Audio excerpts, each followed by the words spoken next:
Welcome to Rhetorical Analysis, one of the most challenging and rewarding essays that we have in Comp 1.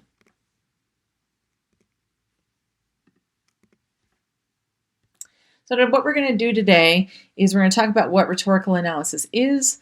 I'm going to give you a brief overview of writing a rhetorical analysis. We'll go into ethos, pathos, and logos, some additional rhetorical devices, and then we'll look ahead for the plan going forward. First, let's talk about what rhetorical analysis is. Rhetoric is the art of effective or persuasive speaking or writing, especially the use of figures of speech and other compositional techniques.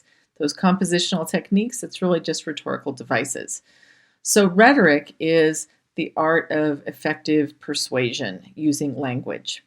Analysis is the detailed examination of the elements or structure of something. So that just means you're going to look in detail or in depth at a source document and you are going to analyze or examine it closely. A rhetorical analysis, which is what the next assignment is an essay that breaks a work of nonfiction into parts and then explains how the parts work together to create a certain effect, whether to persuade, entertain, or inform. Your assignment in this module is going to be to determine if a source document is effective or ineffective, and then use evidence to support your claim. What we're going over today in this video is the basis for the rest of this paper. And remember, this is the most challenging, but that also means it's the lowest average grade for any assignment. So make sure that you're paying attention and you understand what a rhetorical analysis is. This is a look at the prompt, so you have an advance notice of what your assignment is going to be. You're going to write an essay that answers this question: is the author's argument effective or ineffective? And how does the author's use of rhetorical devices, such as the appeal to ethos, logos, and pathos, add to the effectiveness or ineffectiveness of the argument? First, you have to decide if you think the original source document is effective or ineffective, and you will have a choice of which essay you'll get to use for your rhetorical analysis. The determination if the source is effective or ineffective is your thesis, which you then back up with evidence from the source and your knowledge of rhetorical devices and the rhetorical appeals. The biggest thing you have to do once you figure out what your claims are, as far as effectiveness goes, is that you have to determine why the source is effective or ineffective. You have to provide evidence directly from the source and provide an analysis or an explanation that explains your interpretation of the evidence that you present. So as I've said throughout the semester, do not assume that the reader gets you, that the reader is tracking with you and thinks the way you think. It is up to you to explain your logic. One of the biggest problems with this assignment is people want to talk about the article. They want to talk about the content because that's what we've done from the beginning of time, right? You read something, you tell the teacher what you've read. That is the exact opposite of what we want to do here. This is not about the content of the article. This is about how the writer made his argument. Does the author appeal to the reader's emotions, logic, or to their own, meaning the author's ethos or character? What standard rhetorical devices do they use? This analysis is not about what the author says so much as how they say it. There are 5 different ways that I evaluate a rhetorical analysis, and we're going to look at rhetorical analysis first. Rhetorical analysis is worth 20%. It focuses on how. If the paper focuses on the content, if the paper tries to summarize or tell the story of the source document, you will lose 20% of your score. You need to determine the situation that led the author to write this particular essay, the audience, or in this case, the intended audience, the purpose that the author has in writing this particular piece, the claims and evidence the author uses. In your introduction, you must address the situation, audience, and purpose. The body of the analysis must discuss the original author's claims and evidence as part of the discussion of how the author uses rhetoric or language. These elements are part of your assignment-specific score, or 20% of your overall grade. The introduction, we'll talk more later this unit about introductions, but the purpose of an introduction is to hook your reader. So I want you to work on arousing the reader's interest and focus his or her attention on your topic. Use one of the techniques that we're going to study next week. Mention the title of the article and the author's name in the source, of the source in your introduction. And remember, the first time you mention the author, you use their full name, like Martin Luther King Jr. or Dr. Martin Luther King Jr. And from that point forward, you use their last name. So he would either be Dr. King or just King. Include in your introduction the situation, audience, and purpose from the original source. Include your thesis in the introduction. And remember, for my class, I ask that your thesis is the last line of your introduction and also that it is underlined. Your thesis is part of the organization score. Your slant, or your position on the topic, should focus on how effectively the author argues, not your stand on the issues.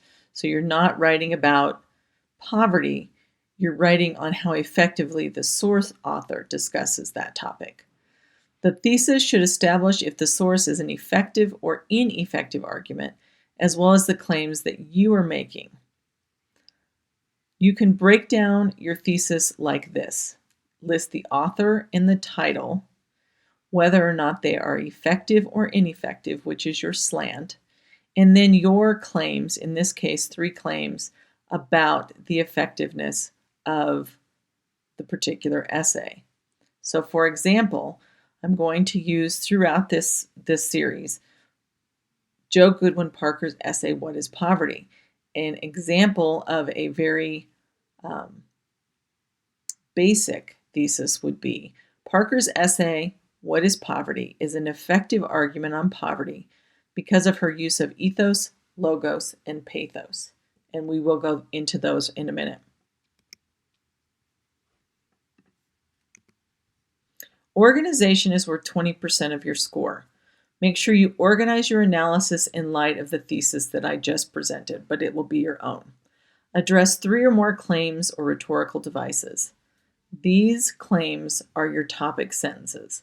Each paragraph must have a topic sentence that connects to the thesis. The topic sentence must be the first sentence in each body paragraph. Development is worth 20% of your score. So gather all the materials that support your argument. This material will come from the article in the form of a summary, paraphrase, or quote. Do not simply summarize. You're going to need some direct quotes. Make sure you have a topic sentence and offer explanation of the material you're using to support your ideas. In other words, don't just drop a quote in there and expect the reader to follow your logic. Make sure you are providing examples to show how the author argues and how they use rhetorical devices to prove the claims. In your conclusion, don't simply repeat yourself. Use one of the conclusion techniques that we'll study next week. Give the reader something to remember. We call this sort of the so what.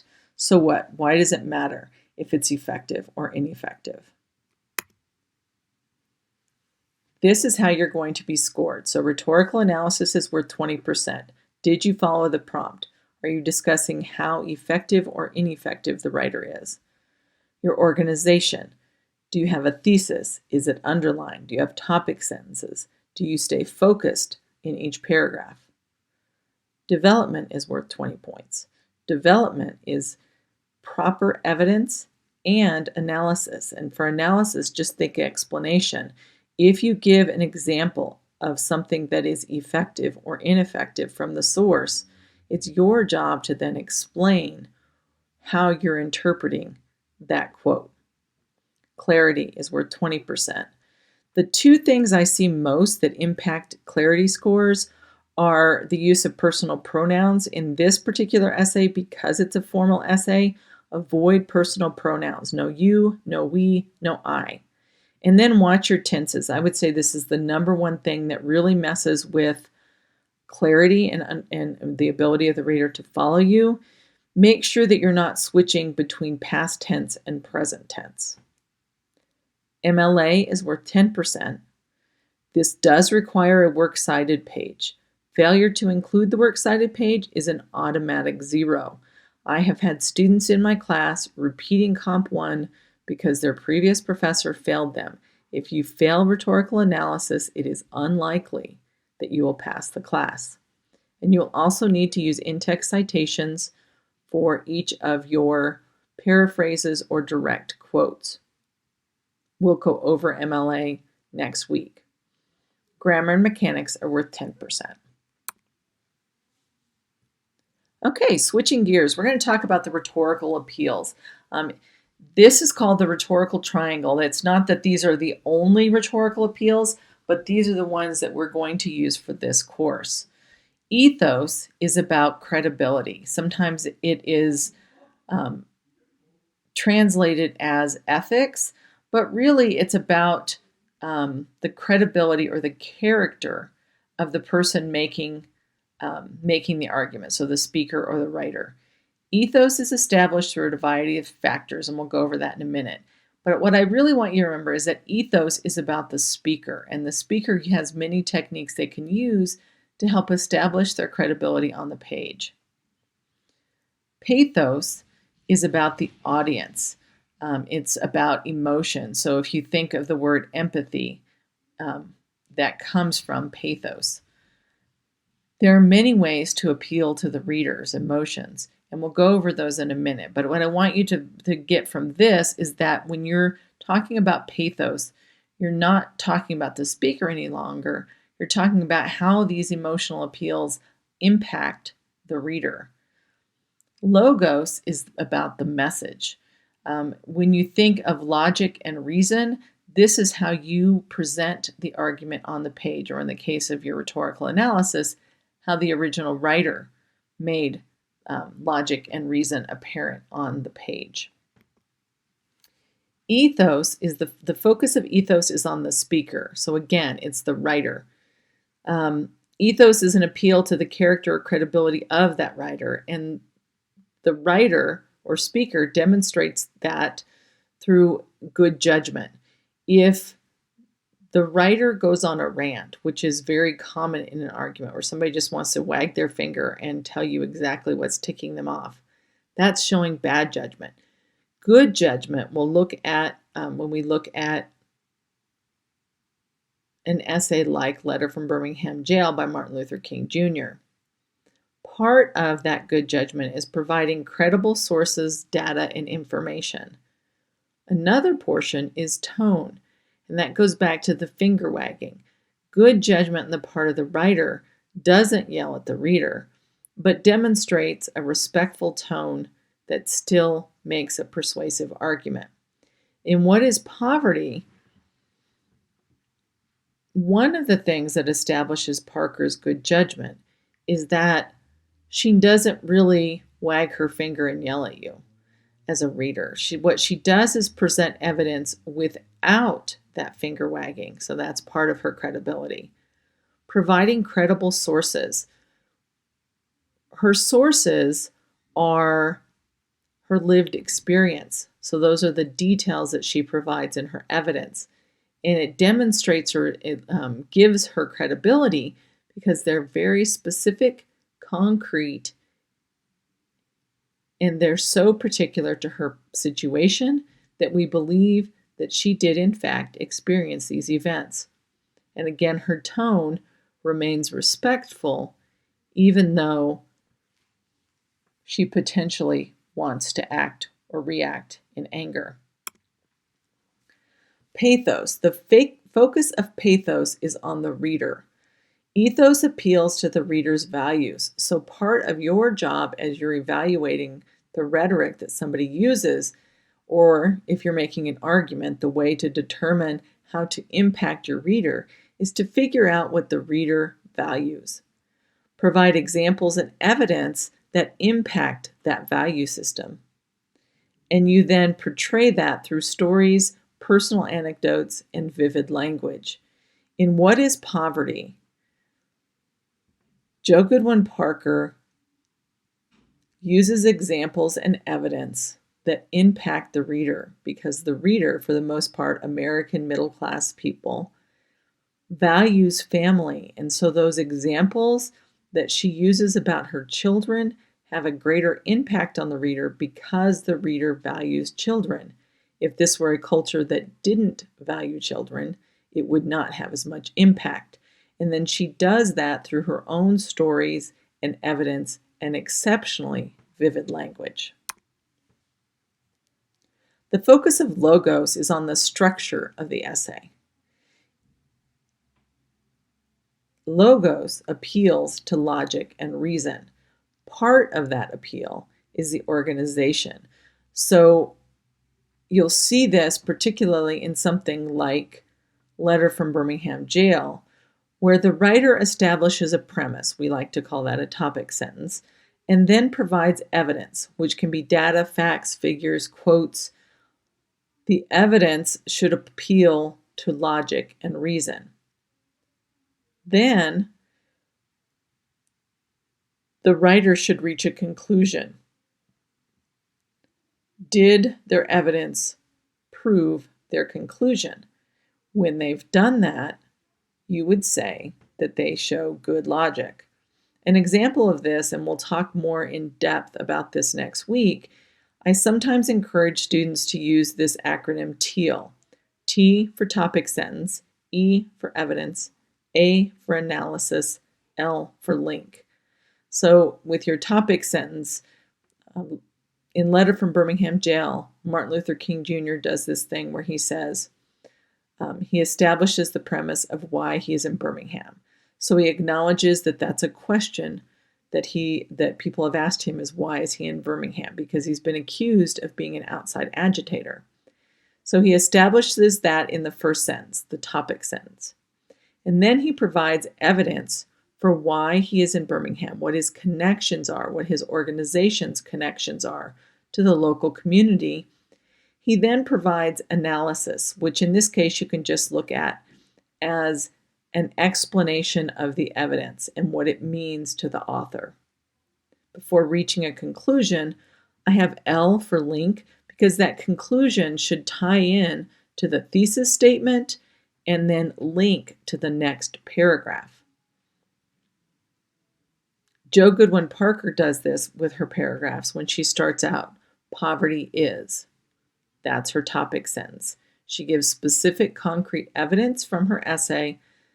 For instance, poverty is smelly, and she gives all these gross details about the smell. She gets to onions, and she says, because onions are cheap. And she does that. That's the analysis portion or the explanation portion, because not everybody understands why something would smell like onions just because it's in poverty. And then the link or the tie is to then the next sentence. You don't specifically have to talk about ethos, logos, and pathos. I do require you use at least one of them in your paper because I want you to demonstrate that you know what they are. But you can talk about their other rhetorical devices while you're talking about ethos, pathos, and logos. I've listed several here in the course content. There's an article that lists more. Some that you see quite frequently are repetition, and you see that in Parker's essay, poverty is, alliteration. That's where the first letter sounds is the same. Hyperbole, which is an exaggeration. Metaphor and simile. Allusion. You will see allusion used a lot in the source material. Imagery, you see a lot in Parker's essay. Irony, symbolism, and tone. So those are additional things that you can talk about in your rhetorical analysis. In a moment, we'll go through some questions that you guys may have, but what we can look forward to ahead, I will post the assignment because yes, there is some reading to be done in the course content, in the course announcements. There's also, when I say reading that's different from the assignment, because this is reading source material that you will be writing your rhetorical analysis on. Next week, I have an activity to demonstrate in real time what rhetorical a rhetorical analysis of a commercial. And then we'll also talk about the readings that we're going to be writing about. Anytime we have a paper due, we'll always talk about the source material so you have a better understanding before it becomes time to write. Great work this week. Post your questions now.